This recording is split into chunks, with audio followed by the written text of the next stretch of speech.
Well, after 4 years, the families of Jenna Scott and Michael Swearingin can finally say justice has been served. Today, former MMA fighter Cedric Marks learned that he'll be put to death for the murders of Jenna and Michael back in 2019.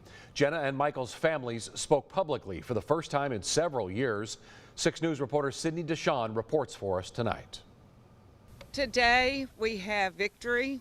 A day 2 families have waited over 4 years for. It doesn't change what happened, but knowing that justice was served, knowing that Cedric won't be able to do this to anyone else. Cedric Marks, the man found guilty of capital murder for his ex-girlfriend Jenna Scott and her friend Michael Swearingin, has now been sentenced to death by a Bell County jury. What we were waiting for was the thunder that was given today. We know that the stories of Michael and Jenna were told and that the right decision was made and that we can move forward in a position that will keep our community safe. The jury not only heard testimony about the murders of Jenna and Michael, but prosecutors also laid out reasons to believe Marks might be connected to other deaths, like April Pease, his ex-girlfriend, who disappeared in 2009. We believe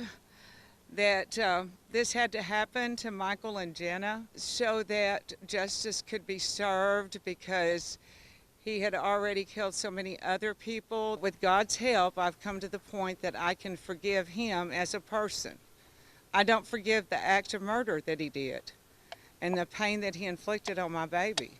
After nearly 2 months in trial, the victims' families believe justice was served, thanks to prayer and prosecutors. They also thank detectives and officers who coordinated a complicated crime scene covering multiple towns, cities, and states. The law enforcement's tough, and they didn't let him get away with it. Michael and Jenna, 2 lives that will never be forgotten. Michael and Jenna were beautiful people, but they're in heaven now, and they're smiling down on us, and they're really happy today.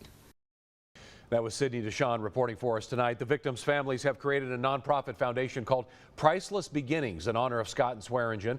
The goal is to make a priceless difference in lives impacted by domestic violence.